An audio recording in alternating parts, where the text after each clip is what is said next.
Good afternoon, everybody. Pleased to have you so numerous here.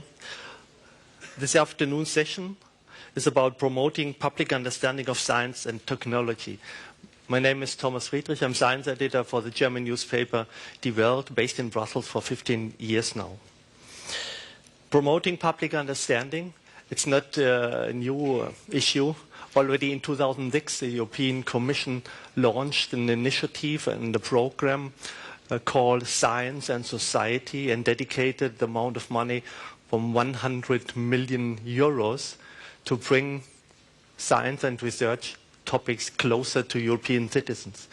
We want to discuss in the afternoon where we are and what is state of art. I want to raise the question, are researchers good communicators? Are women better than men? And what... Okay, I already see some answers.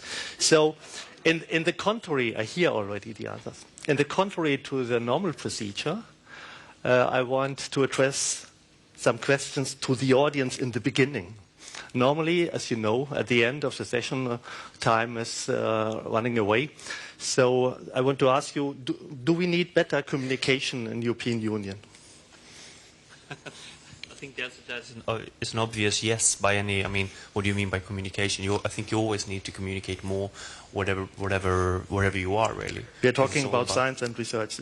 Do you feel you're well informed about science and research topics in the European Union? I am, because I work at the university, so I'm fairly well informed. I think, though, that the science has a responsibility to communicate to the wider audience in order to motivate the funding that goes into research. So this was Linus from Lund University. Of course, if you have a panel discussion here on the stakeholder city in Brussels, you are all around with experts. I don't ask now who is in the Copper Hall can provide us with a pure European citizen perspective. But I want to ask you as well, do we need better science communication in the European Union? I think communication consists of two aspects, both speaking and listening. And I think there's a lot of speaking in Europe, and there should be more listening. Thanks. Last but not least, Istvan.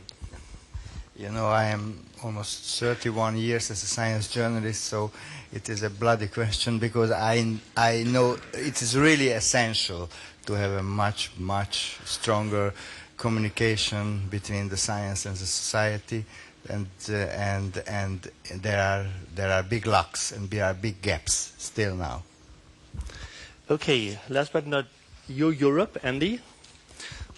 Hi, yeah. What are your expectations for better communicating science and research? Well, I think one thing that we would like to see is something more of a scientific method, which is critical thinking. I don't think there's enough of that sometimes, being a journalist on the end of your communication stream. Okay, thanks. This was the first shortcut start. Promoting public understanding of science and technology. So one of the core questions would as well, of course, how to deal with controversial issues in the science community, like nuclear power after Fukushima, gene-modified organism in food and feed. What about biotechnology in Europe?